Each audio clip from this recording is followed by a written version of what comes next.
Oke, kalau diem biasanya nih, entah yang udah malu atau memang semuanya nih ya. Jadi untuk nomor satu ini, ya perhatikan gambar berikut ini. Sebuah bola ditendang membentuk sudut 37 derajat dengan kecepatan awal 10 meter per sekon. Berapa perbandingan energi kinetik pada posisi awal dan tinggi maksimum? Ada yang masih ingat nggak sih ini tuh sebenarnya gerakan apa ya? Yang gambarnya kayak gini. Gerak apa ini Pak Ik? Nggak kedengeran?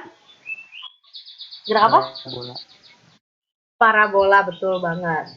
Nah, kalau kalian masih ingat bahwa gerak parabola itu merupakan gerak dua dimensi, ya nggak?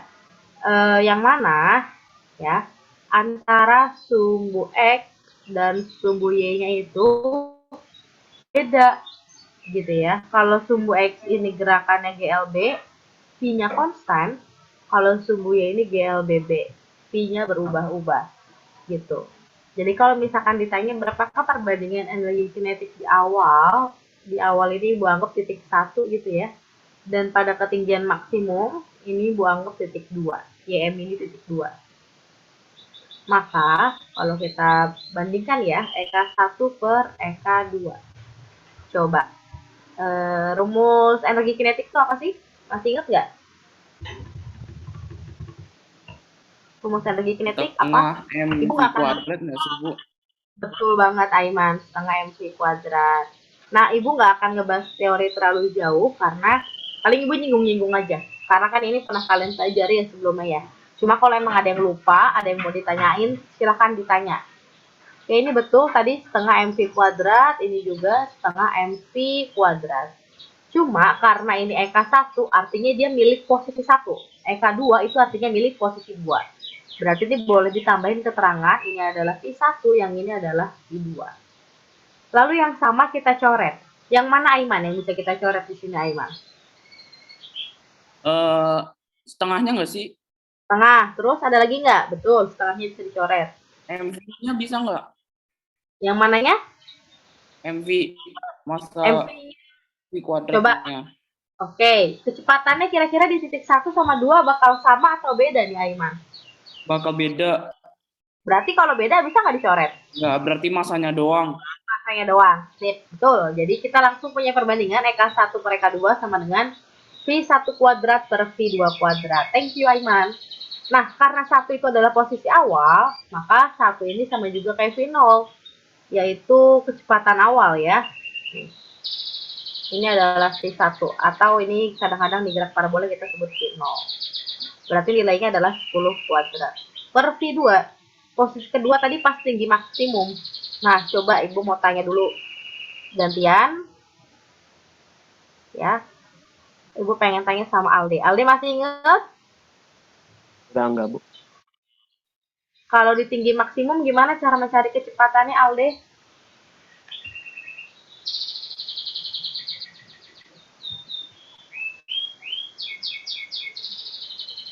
Kita pakai akar ini ya, akar dari Vx kuadrat ditambah Vy kuadrat.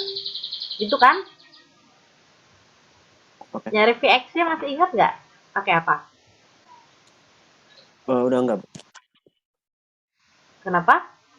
Udah enggak, Bu. Pakai apa tuh cari Vx ya?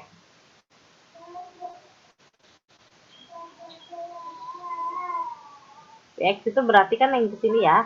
Ini kan nilainya selalu konstan kan terhadap X nih. Ini sudut theta, ini sumbu X. Adanya di depan apa di samping nih Aldi? Di samping Kalau di samping kita biasanya pakai cos atau sin? cos. Berarti Vx bisa dicari pakai V0 cos theta gitu ya. Ini berarti V0-nya tadi kecepatan awalnya 10 dikalikan dengan cos 37.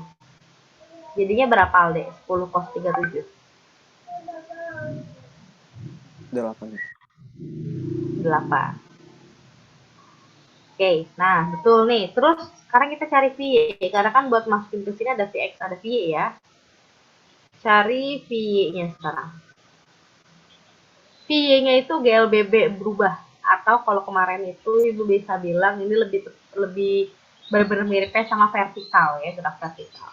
Kira-kira kecepatan ketika di titik maksimum nih, nilai Y-nya berarti berapa tuh? Sama aja kayak kalian lempar benda ke atas, pas di titik maksimum berapa nilai kecepatannya? Nol, Pas Bu. di titik maksimum nilai berapa? Nilainya 0 ya. Jadi pas di ketinggian maksimum, Vx-nya ada, Vy-nya 0. Jadi ini kalau kita masukin Y ini akar dari 8 kuadrat tambah 0 kuadrat. Jadi hasilnya ya 8. Gitu ya. Ini berarti V2-nya udah dapat 8 kuadrat. Ini kita tinggal lanjutin. 100 per 64. Berapa tuh jadinya? Jawabannya. A, B, C, D, E-nya. 100 per 64. Yang C ya, Bu. Betul, yang C Alfrida. 25 per 16. Kurang lebih seperti itu untuk soal nomor 1 ini. Nah, soal nomor 1 ini berpeluang besar keluar saat nanti PTN. Ya, jadi tolong dipahami step by step penyelesaiannya. Insya Allah nanti di setiap, nggak di setiap ya, mungkin di beberapa soal akan Ibu kasih petunjuk kayak gini nih. Cari terlebih dahulu nilai kecepatan pada masing-masing titik. Nanti akan Ibu kasih clue di beberapa soal. Kayak waktu kemarin ulangan gitulah, ada clue-cluenya di titik. Oke, selanjutnya nomor 2 yang ini ya. Berdasarkan gambar berikut ini, jika kemiringannya diganti 37 derajat, tentukan usaha yang dilakukan oleh gaya berat. Oke, kita tahu bahwa maksud dari soal ini ya, si balok ini bukan ada 2, tapi dia pindah. Kalau misalkan awalnya tadinya di posisi A, dia pindah sekarang ada di posisi B. Nah, jarak dari posisi A ke B ini itu adalah 1 meter. Gitu. Kalau kita kaitkan dengan usaha, ya, usaha itu kan bisa dicari dari Fs, atau bisa dicari dari delta EK, perubahan energi kinetik, atau bisa dicari juga dengan perubahan energi potensial. Menurut kalian semua, kalau ini yang ditanya usaha, terus kita punya data seperti ini, yang kita pakai itu persamaan yang keberapa? Persamaan yang pertama, kedua, atau ketiga?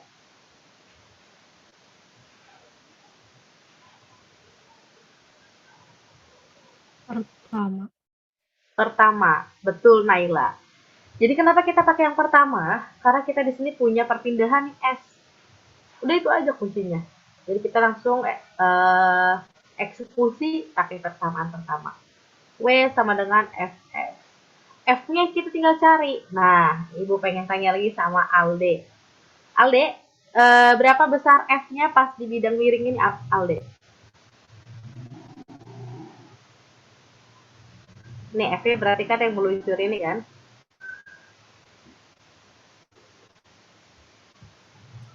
Berapa kayaknya? Apakah 10 Newton? Berapa? Apakah 10 Newton? Enggak, bukan. Oke. Nih. Ini mirip kayak bahasan di dinamika. Ini kan ada W ke sini gitu kan?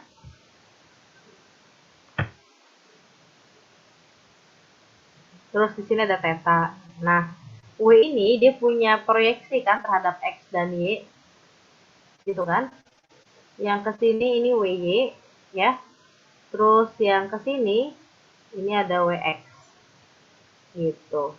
Jadi kalau kita lihat posisinya, maka nilai F luncur ini itu akan sama dengan WX. Gitu. Di sini ada theta nih, kemiringan si benda miring ini. Theta di sini sama kayak antara W dan WY. Ini ada theta. Jadi kalau kita mau cari WX itu ada di atas ini posisinya sama juga kayak yang putus-putus di bawah ini nih.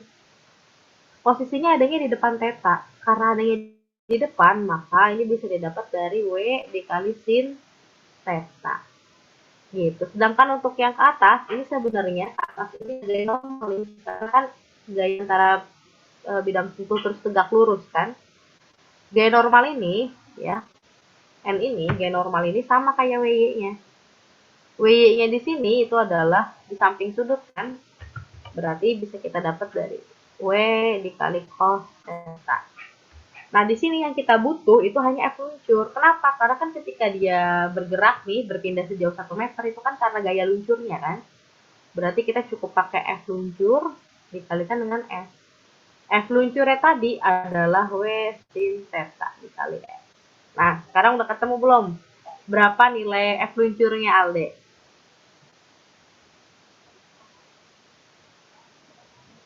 Belum, Bu, masih saya gitu. Nah, tinggal substitusi aja masukin ya nilainya ya. Ini kan sudutnya diganti jadi 37, berarti yang tadi 30 jadi 37. Ini berarti sama juga dengan 10 dikali sin 37 derajat dikali perpindahannya tadi 1. Berarti 10 dikali sin 37 itu 0,6 dikali 1, maka jawabannya itu adalah 6 joule. Jadi ya, Iya, kenapa Miska? ini W kan usaha kan Bu kalau W. Oke, jadi memang di sini terpakai untuk dua besaran ya. W itu kalau misalkan besar itu untuk usaha. Tapi kalau dia ditulisnya kecil itu untuk gaya berat. Gimana ya cara bedainnya ya supaya ketahuan? Oh gini, kalau W besar, ibu bikinnya gini ya. Ini untuk ibu W besar. Jadi ini adalah W besar, ini W besar, ini W besar, ini W besar. W yang lain itu adalah gaya berat, Miska. Gitu ya. Oke, jadi untuk ngebedainnya W yang besarnya ibu kasih kayak sayap gitu di atas dan di kiri kanan. Tapi kalian nulisnya W besar biasa aja gitu. Kalau di sini di ibu takutnya sulit membedakan antara W besar dan W kecil. Untuk W kecil itu maksudnya adalah berat. Jadi untuk yang dirubusin ini W sama dengan Fs, F luncur W sin theta. W di sini ini untuk berat. Gitu ya. Tapi kalau W yang ini ada sayapnya nih, berarti ini untuk usaha. Untuk yang W besar. Bu, bedanya F sama W apa? Kenapa 10N itu W? Kenapa 10N itu W? Oke. Jadi F di sini itu kan gaya pada umumnya. Gitu ya. Gaya yang bekerja pada benda dikalikan dengan S. Yaitu adalah perpindahan. Kenapa berbeda dengan W? W itu adalah nih di sini nih. W itu adalah gaya berat. Gaya berat itu kan selalu ada di setiap benda. Mungkin kalau Miska dan yang lainnya ingat waktu awal-awal ibu sempat ngebahas tentang dinamika dan hukum Newton gitu ya. Itu sempat juga ngebahas jenis-jenis gaya bahwa setiap benda itu pasti punya gaya berat yang dari pusat massa ke pusat gravitasi. Jadi nilai berat itu akan selalu beda dengan F ini karena gaya umum itu belum tentu sama dengan gaya berat. Kayak contohnya di kasus ini. Di kasus ini baloknya berpindah 1 meter itu karena gaya luncur. Karena gaya luncur. Berarti F yang dimaksud gaya di sini itu bukan untuk W 10 Newton, tapi untuk gaya luncur. Gitu. Maka kita harus cari tahu dulu gaya luncur ini berapa nilainya. Gimana cara tahunya? Kita harus koreksiin dulu nih gambar segitiga yang tadi dan benda tadi. Ada gaya berat, ada WY, ada WX yang tadi Ibu bilang bahwa gaya luncur itu kebetulan nilainya sama dengan WX. WX itu adanya di depan si theta, makanya didapat dari W sin theta. Sedangkan untuk WY itu nanti di sini ada gaya normal nih, yang tegak lurus dengan bidang sentuhnya. Nah, gaya normal itu sama dengan WY-nya atau sama dengan W cos theta. Kayak gitu. Mungkin nanti kalau ada contoh soal lainnya bisa lebih dipahami lagi. Sampai sini cukup? Gimana, Miska? Sedikit bingung sih, Bu. Tapi aku nanti coba mengerti lagi. Oke, ya nanti ada soal lagi kok.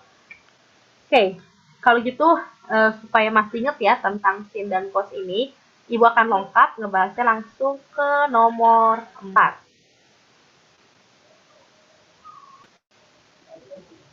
Oke. Nih, nomor 4 itu kebetulan bidang miring juga. Kalau gitu, Ibu pengen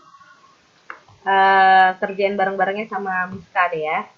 Nih, bisa kelihatan ya soal yang nomor 4 ya. Yang lain juga tetap menyimak ya. Di sini ada sebuah balok berada pada sebuah bidang miring dengan koefisien gesek 0,2 meter. Yang ditanya usaha total. Nah, waktu itu, seingat ibu udah pernah ngebahas sedikit tentang gaya gesek ya. Bahwa ketika di soal itu dia nge-request ada gaya gesek, ada koefisien gesek, pasti ada gaya geseknya. Tapi kalau di soal nggak mention tentang gesekan, berarti itu gayanya di bidang licin. Gesekan berarti diabaikan semuanya. Nah, ini secara cara penyelesaian ya, ini kalau kita gambar lagi gitu ya. Ibu gambarnya dalam satu balok aja gitu ya. Ini kan dari pusat massa ke pusat gravitasi itu ada gaya berat. Ya enggak, Miska? Iya, Bu. Kenapa?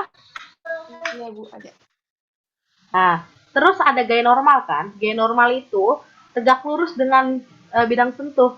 Yang nyentuh itu kan antara balok bawah sama sifat bidang miring ini kan? Berarti ini ke sini ada gaya normal. Lambangnya N. Gitu ya? Bisa diikuti ya, ini tegak lurus nih. Gitu kan? Nah, kalau kita lihat di sini, ini bidang miring dengan sudut theta, gitu ya. Ini W ini kalau kita proyeksiin, ini ada nilai, ya. Nilai terhadap Y, ini sumbu Y gitu ya. Terus ada juga nilai terhadap sumbu X. Gitu. Terus sudutnya di mana? Sudutnya di sini nih. Sudutnya itu yang bidang miring ini sama dengan sudut yang ada di antara W dan N. Mirip-mirip kayak yang ada di situ. Gampangnya gitu buat naruh theta biar kalian gak bingung. Sehingga dari sini kita punya ya, WY itu adalah W cos theta karena adanya di samping si theta ini. Sedangkan WX itu adalah W sin theta karena adanya di depan ini. Ya. Kalau kita lihat lagi, WY itu ke bawah, N ke atas. Ini ada di garis yang sama, sehingga ini bisa kita tuliskan bahwa WY ini nanti senilai dengan N. Sedangkan WX itu nantinya senilai dengan gaya luncurnya.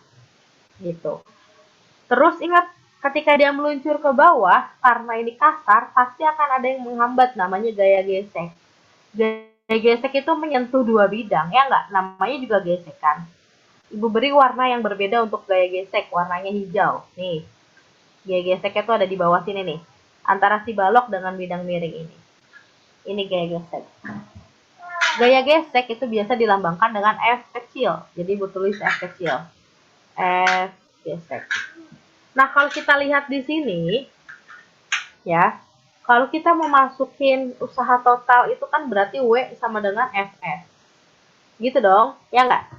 F-nya kita udah clear nih 5 meter. F-nya yang nggak clear. F-nya tuh kita pakai F yang mana? Sekarang coba kita lihat. Dia geraknya ke bawah sini, ya kan, meluncur. Gitu kan? Berarti di sini akan ada F luncur. Di sumbu yang sama, ya. Ada juga nih yang ke sini, F gesek. Ya nggak bisa? Ya, Bu. Nah, berarti kalau gitu F di sini bukan cuma punya F luncur doang, tapi juga dipengaruhi sama F gesek. Karena arahnya berlawanan, maka ini bisa ibu tulis seperti ini, F luncur dikurang F gesek. Karena berlawanan dikali S. Itulah nilai dari usaha totalnya. Nah, sekarang coba deh kalian cari. Semuanya ya, nyari gak cuma Miska aja. Berapa nilainya jadinya nih? F luncur dikurang F gesek dikali S. Ya, ini permukaannya kasar, makanya ada F gesek. Berapa dapatnya? Terus kalau misalkan, Bu, misalkan dia licin, Bu. Kalau licin berarti nggak ada gaya gesek kan? Berarti ketika WFS, F-nya itu hanyalah F luncur dikalikan perpindahan ya. Nah, ini dapatnya berapa joule? Yang ini juga dapatnya berapa joule? Coba silahkan kalian cek. Pasti yang kasar itu akan lebih kecil nilainya dibandingkan dengan yang licin. Ada yang udah dapat? Berapa dapatnya nih? F luncur dapatnya berarti berapa nih? F gesek, kalian masih ingat di catatan mungkin masih ada, itu sama juga dengan G normal dikali koefisien gesek. G normalnya tadi W cos theta. Ya. Berarti ini W cos theta dikali mu. W itu apa? W itu mg. Ya. Ini W-nya ibu kasih tanda yang berbeda supaya kalian bisa bedain mana usaha mana yang gaya berat.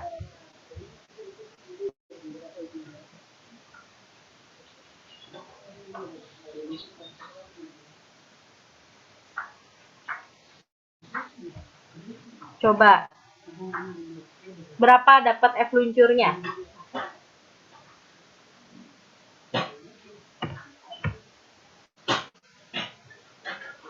F luncur tadi kan sama juga dengan W sin theta kan? Mg dikali sin 53. M-nya 6. G-nya 10. dikali sin 53. Dapatnya berapa nih jadinya nih? 60 kali sin 53 berapa? Sin 53 berapa anak-anak? 4/5.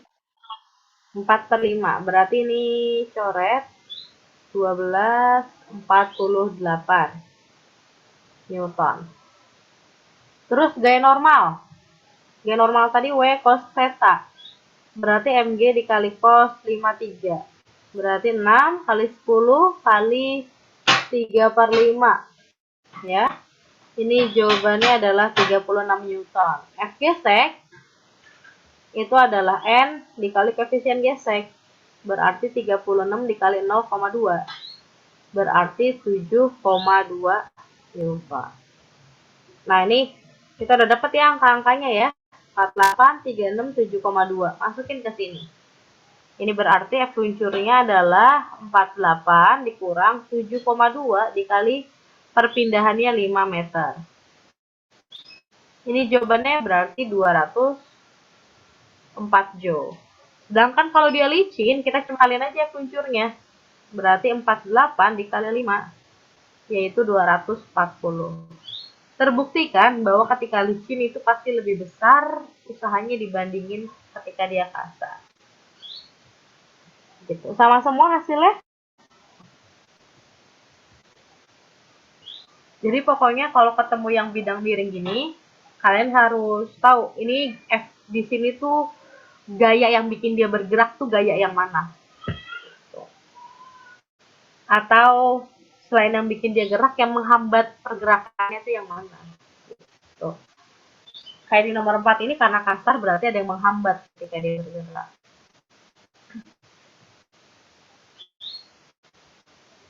Gitu. Oke, ini untuk nomor 4 seperti itu penjelasannya. Ada yang mau ditanyain dulu? Untuk nomor 4 apa udah oke? Lihat yang slide yang nomor 4 itu nggak, Bu? Yang perhitungannya?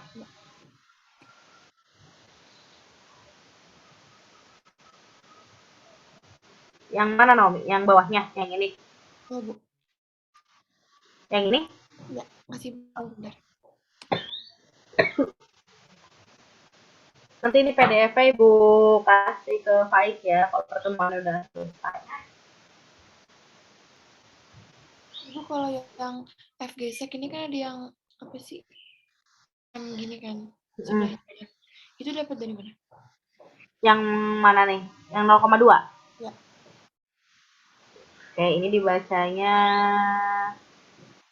mu ini adalah koefisien gesek. Biasanya kalau koefisien gesek itu diketahui dari soal. Kayak di soal ini nih. Koefisien gesekan 0,2. Gitu, Naomi. Oh, oke. Oke. Jadi itu diketahui dari soal ya.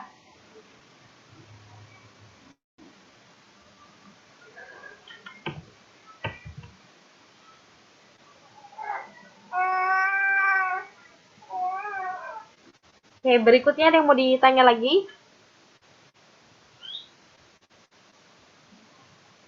Kalau nggak ada kita langsung ke nomor 3 yang tadi kita skip ya. Di sini ada sebuah mobil bermassa 1000 kilo sedang bergerak dengan kelajuan 36 km per jam. 36 km per jam ini kalau jadi meter per sekon berapa sih?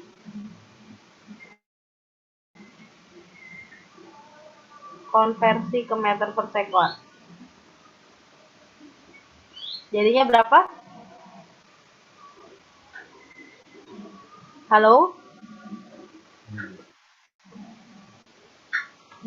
Berapa dah jadinya? 10. Oke. 10 meter per sekon, betul. Nah, di sini tentukan besar gaya pengereman yang harus dilakukan agar mobil berhenti yang berjarak 50 meter. Ini berarti S-nya, ya, perpindahannya. 1000 kilo ini adalah massanya M, ya. Bergerak dengan kelajuan 36 ini adalah kecepatan awal V1-nya. Mobil berhenti ini berarti V2. Karena berhenti berarti nilainya 0, gitu ya. Jadi kalau kita tulis yang ditanya di sini adalah gaya. Berarti kita bisa pakai persamaan ini nih, WFS W tadi kan Ibu sempat jelasin bisa sama juga kayak EK, bisa sama juga kayak EV, gitu kan? Karena ini dia bergerak gitu ya, maka ini kita gunakan yang EK. Yang W-nya itu berarti adalah delta EK. Ini sama juga dengan F dikali S. Delta EK itu berapa? Ingat perubahan itu adalah akhir dikurang awal. Berarti setengah M dikali V2 kuadrat dikurang V1 kuadrat. Kecepatan akhir kurang kecepatan awal. Ini Fs, Fs-nya biarin aja, F dikali S. F-nya ditanya ya, ini kita masukin nilainya. Setengah kali 1000, kecepatan akhirnya karena dia diam, 0. Kecepatan awalnya kita udah konversi, dapat 10, dikuadratin. Sama dengan F dikali S, perpindahannya 50. 2 coret sama 1000 jadi 500, 500 coret sama 50, jadi ini tersisa 10. Gitu ya. Berarti kita punya 10 sama dengan 0 dikuadratin 0, min 10 kuadrat jadinya 100 gitu ya, sama dengan F. Ini sisa 1 karena udah kita coret sama yang sebelah kiri tadi. Ini kita kali ke dalam, ujung-ujungnya kita punya minus 1000 Newton, itu adalah F-nya. Minus ini karena tadi dia direm ya, mengalami perlambatan. Makanya nilainya adalah minus. Yang mana gaya pengereman ini berlawanan juga dengan arah geraknya gitu ya. Karena kan kalau mobilnya geraknya ke sana, pasti gaya pengeremannya ke sana. Makanya dia jadi bernilai negatif. Gitu, ini untuk yang nomor 3. Jadi di sini ada perpaduan antara energi kinetik dan juga Fs. Gitu ya. Itu untuk soal nomor 3. Sampai sini ada yang mau ditanya untuk soal nomor 3? Ada ya, masih bisa diikuti ya. Berikutnya nomor 5.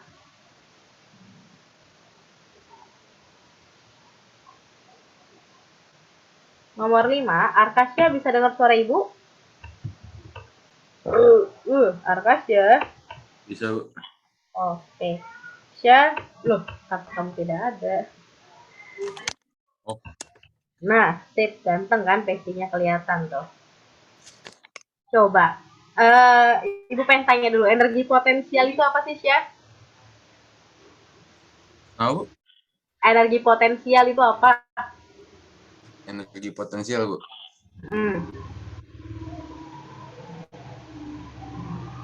Ya, Bu. Energi potensial, Bu. Iya.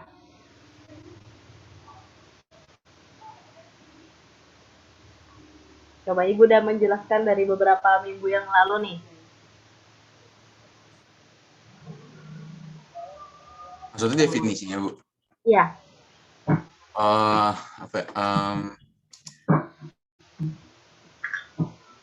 Yang ini nggak sih, Bu? Apa? Yang apa? Ya bukan? Apa sih? Nggak tahu. Iya. Yang apa? Tote, ya nggak tahu, iya nggak tahu. Mempengaruhi benda bukan, Bu? Yang mempengaruhi benda, oke. Kalau di saat kalau kita samain dengan pergerakan tuh ketika dia diam atau ketika dia sedang bergerak? Diam jadi bergerak. Ya. Nah, gitu ya. Ini juga sama. Thank you, Kasya.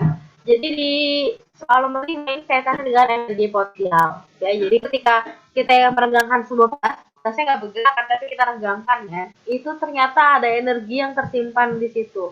Namanya energi potensial.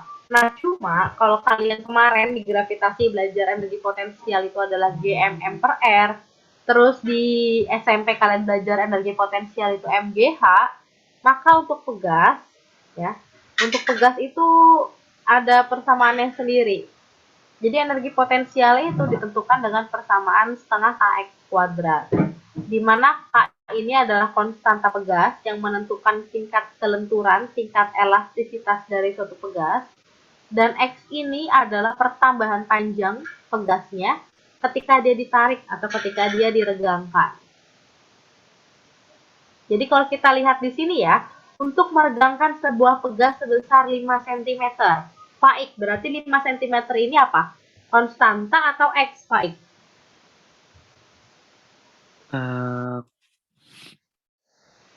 Konstanta bukan, Bu?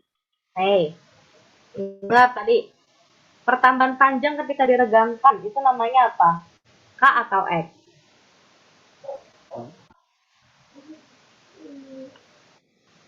Lupa. Ini baru dijelasin nih. Ini adalah X, gitu ya, pertambahan panjang. Oke? 50 Joule. 50 Joule berarti apanya? Baik. Ya, Bu. 50 Joule berarti apa nih? Energi tanya. Energi potensial, berarti EP gitu ya. Terus nih, 15 cm. 15 cm ini apa?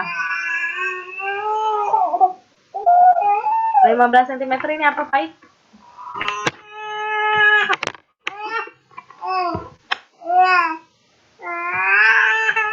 Baik. Iya, Bu. Saya udah jawab. 15 cm apa, Ibu nggak kedengeran? Sensata. Ini kan pertambahan panjang, berarti ini juga X gitu ya. Nah, sekarang masalahnya adalah ini kan ada 2X nih, berarti 5 sama 15. Nah, ini ternyata yang ditanyakan adalah perbandingan.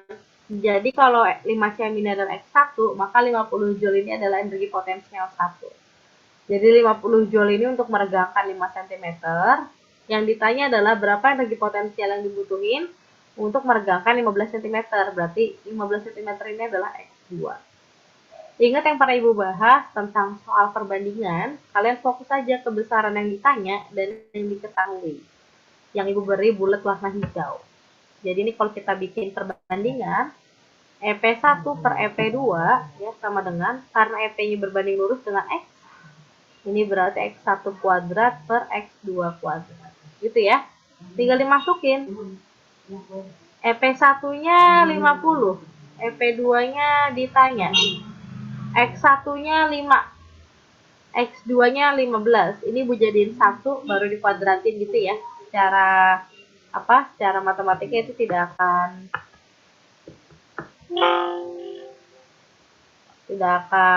mengubah nilai, sama aja gitu ya.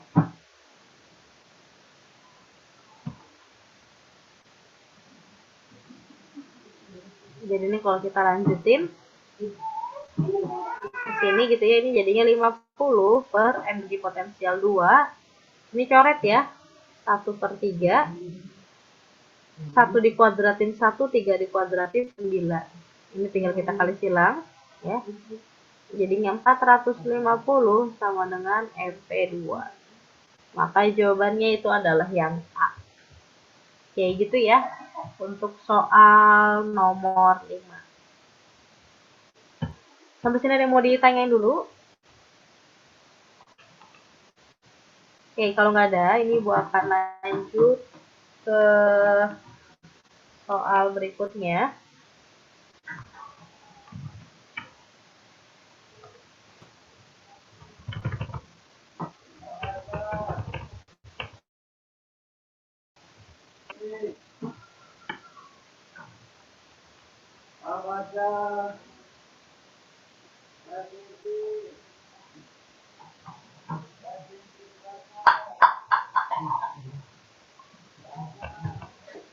Oke, ini adalah soal berikutnya.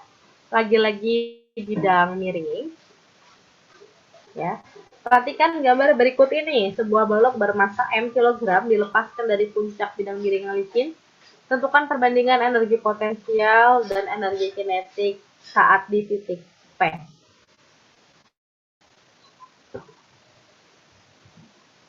Oke. Ini kita bisa jawab ya. Kalian masih ingat hukum kekekalan energi gitu ya. Artinya energi total di puncak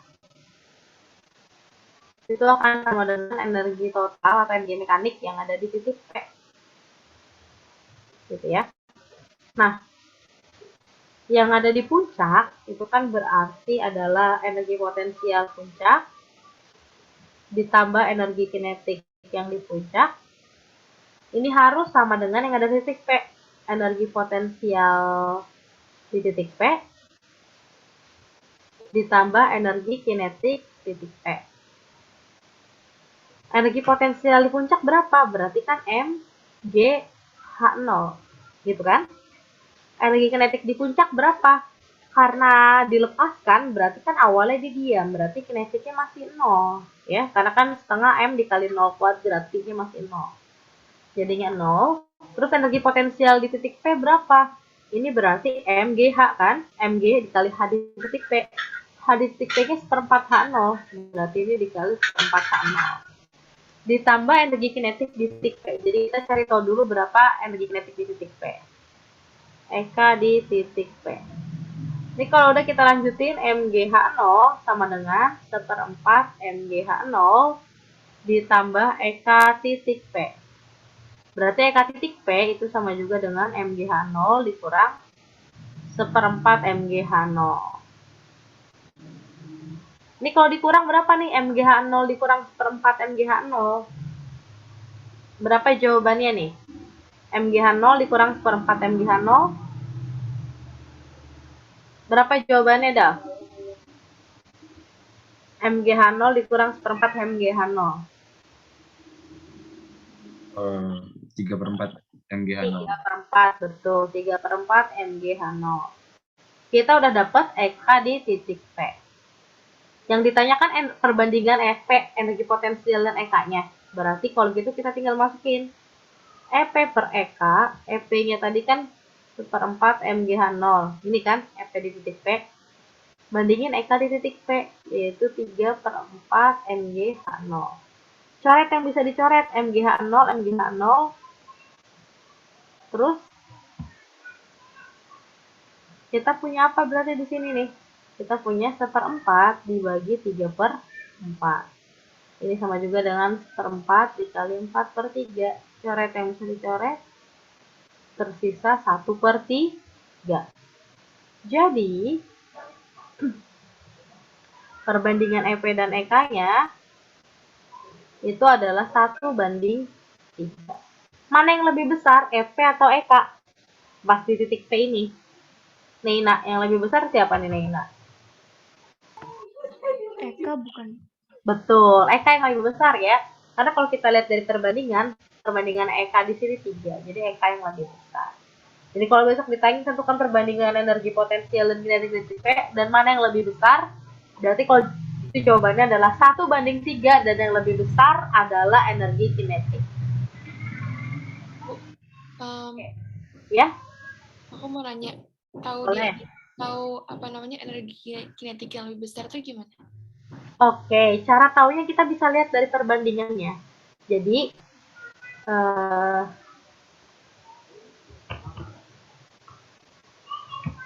kalau ditanya gitu ya, mana yang lebih besar? Nah, tadi kan kita udah punya perbandingan EP banding EK itu 1/3. Gitu kan? Ini artinya kalau kita kali silang nih ya, gitu ya, 3 kali EP itu baru sama dengan 1 energi kinetiknya. Jadi dari sini kita bisa tahu 3 kalinya EP baru sama dengan energi kinetik. Dari sini kita bisa tahu bahwa energi potensial itu lebih kecil dari kinetik atau energi kinetik lebih besar dari energi potensial. Dari perbandingannya aja nih, EK menunjukkan 3, EP menunjukkan 1. Yang lebih besar kan 3 kan? Berarti yang lebih besar adalah EK-nya. Gitu cara simpelnya. Oke, gimana? Aman ya berarti ya? Oh, kalau ditanya mana yang lebih besar. Nah, berikutnya berdasarkan soal tadi ya, tentukan besar energi kinetik yang dimiliki oleh benda saat di titik P. Tadi ini kita udah hitung ya. Nilainya tadi kita udah punya 3/4 MGH0 ya. Tadi kita hitung ya. 3/4 MGH0. Di slide 7 ya, perhitungannya. Oke, lalu berikutnya nomor 3. Pokoknya lumayan banyak soal benda miring karena kalau kalian lihat di buku Brilian, soal-soal latihannya pun juga kebanyakan yang bergambar itu adalah soal untuk bidang miring. Gitu. Oke, ini ya untuk nomor 3. Perhatikan gambar berikut, sebuah benda yang masanya 2 kg meluncur dari atas bidang miring tanpa kecepatan awal. seperti pada gambar. Balok tersebut terus meluncur pada lantai yang kasar yang koefisien geseknya 0,4. Jika gravitasinya 10 meter sekon kuadrat, maka jarak yang ditempuh balok pada saat sampai pada lantai sampai balok berhenti. Oh iya ya. Bisa dipahami nggak ini maksud soalnya? Jadi ini ada balok meluncur gitu ya. Kan dia licin nih awalnya kan. Karena dia awalnya licin berarti cepet dong. Pas nyampe bawah sini, ya dia akan otomatis lanjut nih kan ke sini. Cuma karena ini kasar, lama-lama dia berhenti. Nah, pertanyaannya adalah, ya, dia berhentinya tuh pada jarak berapa meter? Setelah menempuh berapa meter? Kayak gitu. Oke. Jadi, yang paling mudah adalah untuk menentukan pergerakan jarak yang ditempuh sama si balok yang di lantai ini, kita tinggal mengkonversi aja gitu ya. Otomatis ketika baloknya bergerak nih di bidang kasar ini, dia perlu energi gerak ya kan, energi yang dia dapat dari peluncuran tadi gitu. Jadi kalau kita tahu ya, ketika di awal ini pasti EP-nya maksimum, ketika sampai di dasar ya, kita abaikan dulu benda miringnya, kita lihat posisi atas bawahnya aja gitu ya. Ketika di atas di EP-nya maksimum, ketika di bawah EK-nya yang maksimum. Ketika EK maksimum, ingat nilai EK max itu pasti akan sama dengan nilai EP max-nya. Gitu kan? Terus yang dibutuhin dia untuk bergerak ya, untuk bergerak di bidang kasar, itu adalah konversi dari EK max-nya.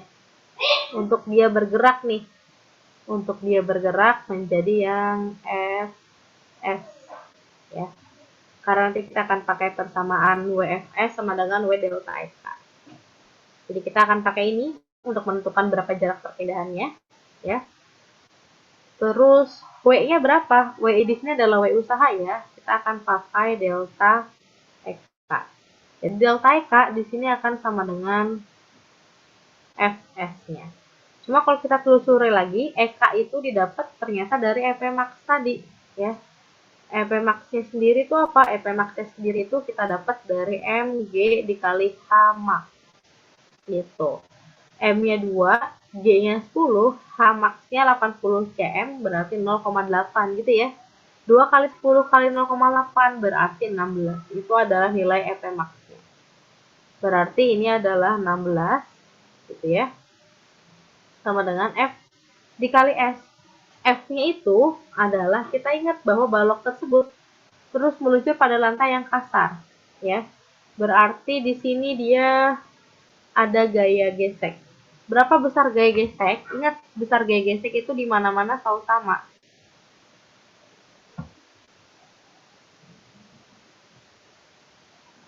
F gesek itu selalu N dikali koefisien gesek.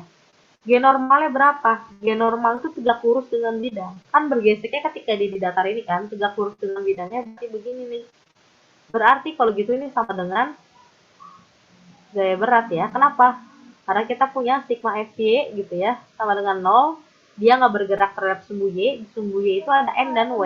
N-nya ke atas, W-nya ke bawah. Jadi N sama dengan W. W-nya itu apa? Mg. Ya. Massa kali gravitasi berarti 2 kali 10 yaitu 20. Jadi kita udah punya G normalnya 20.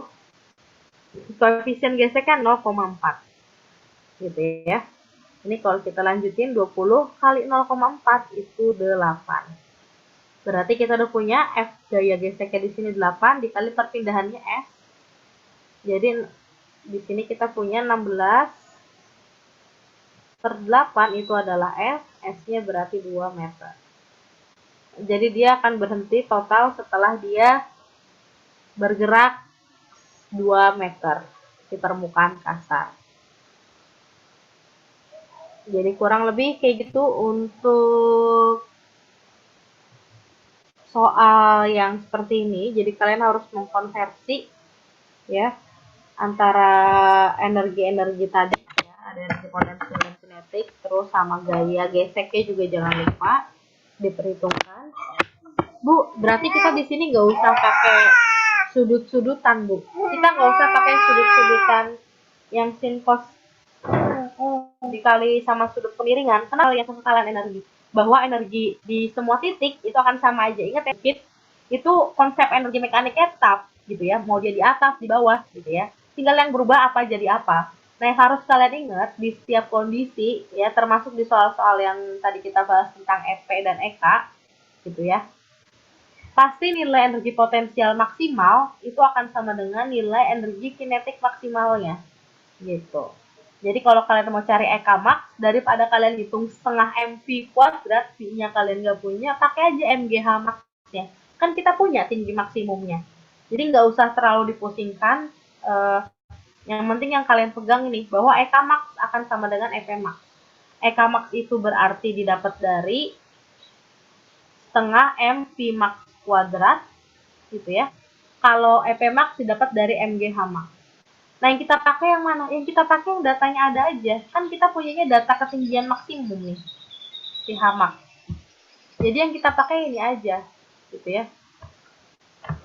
Oke, itu untuk soal nomor 3. Sampai sini untuk soal nomor 3 yang baru kita bahas. Ada yang mau ditanyain? Bu, kalau seandainya yang deket apa sih yang dicari tuh EP max, terus yang EK max itu kita cari kecepatan paling maksimalnya atau gimana?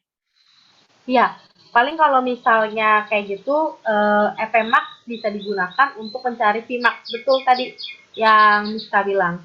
Jadi tinggal dikonversi aja tuh MGH max sama dengan setengah MV max. Nanti pasti akan dapat nilai Vmax-nya itu berapa. Gitu. Nanti nilai Vmax-nya bisa kamu dapetin dari akar 2GH. Karena kan nanti kalau ini kamu bikin dalam bentuk yang sejajar gini ya. Setengah MV max ini akan sama dengan MGH max. Kuadrat itu adalah 2GH max. Berarti Vmax kuadrat atau nggak usah pakai kuadrat ya, ini sama juga dengan akar 2GH max. Ini mirip banget kan sama persamaan yang udah pernah kalian pelajari di semester 1 yang ada akar 2GH, akar 2GH-nya. Gitu. Jadi memang enaknya di bab 2 semester 2 ini gitu, kita cuma tinggal mengulang yang pernah didapat di SMP ditambahin sama yang pernah ada di semester 1 kayak gitu.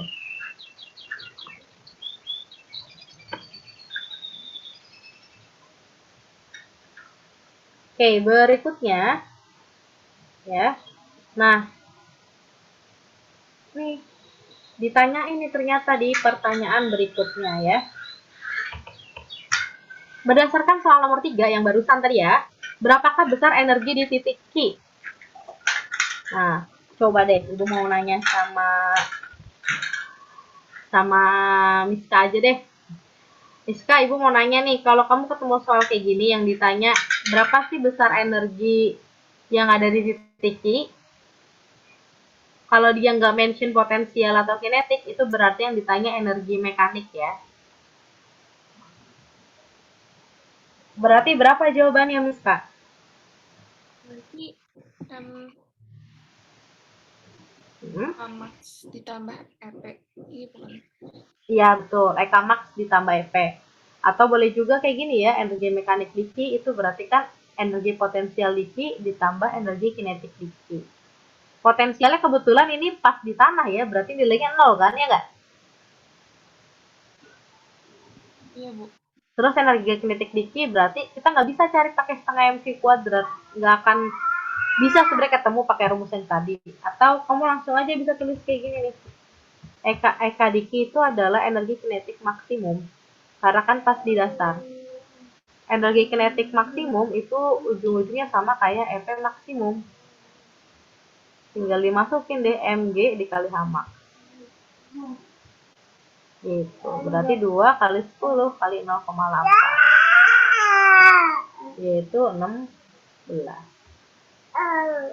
Gitu ya. Atau gini, Bu. Saya mau pakai ini, Bu. Setengah MV max kuadrat. Boleh nggak? Boleh. Tapi kamu cari dulu berapa Vmax-nya. Gitu.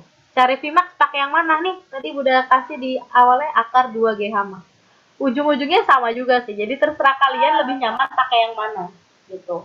Kalau kalian mau pakai konsep kekekalan energi, kalian bisa pakai yang kayak gini, Ekamax itu sama dengan Epemax, tinggal pakai MG. Abang jangan kayak gitu sayang. Bentar ya. Pokoknya ini senyamannya kalian aja. Bu, saya pengen.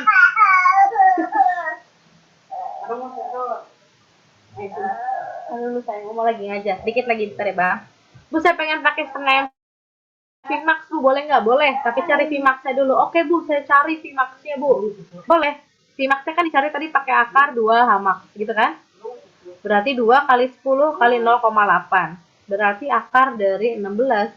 Akar dari 16 itu 4. Gitu kan? Terus pakai deh setengah M Vmax-nya. Ya, karena kita udah dapat 4 nih Vmax-nya. Tinggal pakai setengah kali M, masanya tadi 2 kilo. Vmax-nya 4 dikuadratin. Coret-coret. 1 kali 4 kuadrat 16. Sama juga kan? Jadi baik kalian tinjau pakai si hukum kekekalan energi kayak gini, atau kalian mau cari beneran Vmax-nya, endingnya kalau emang bener prosesnya pasti sama 16 joule. Kayak gitu. Oke. Itu ya.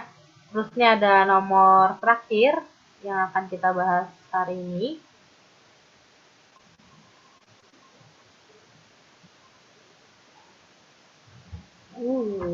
Kenapa ya?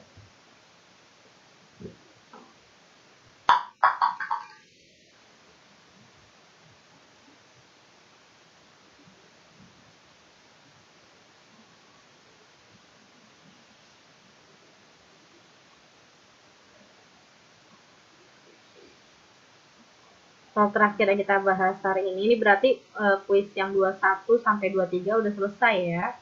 Nanti minggu depan kita langsung fokus membahas kisi-kisi untuk PTS. Cepet ya, total udah PTS aja. Nah, ini ada soal seperti ini.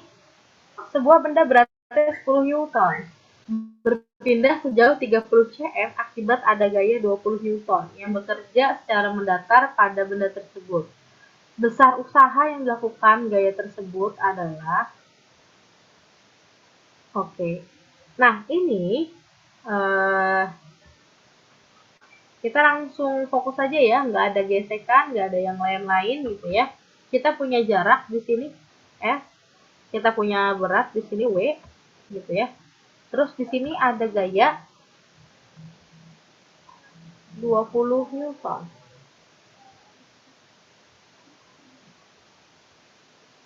Nah, sekarang kita fokus nih ya. Yang menyebabkan si benda ini bergerak itu karena adanya gaya berat atau adanya gaya dorong? Coba. Dia bergerak itu karena ada gaya berat atau ada gaya dorong nih, Pak? Gaya dorong, Bu. Berarti yang kita pakai si 20 apa si 10 nih, 20, Bu.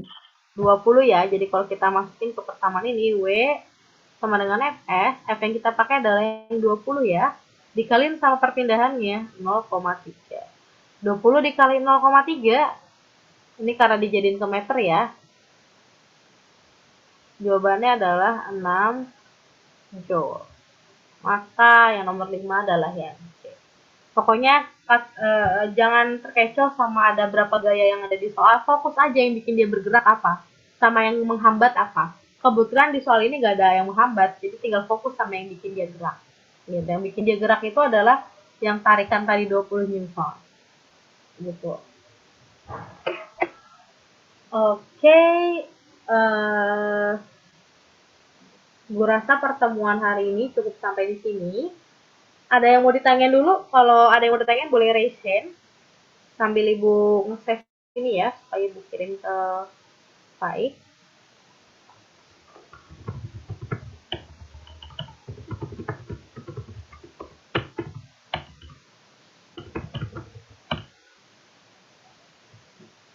Ada yang mau ditanya lagi?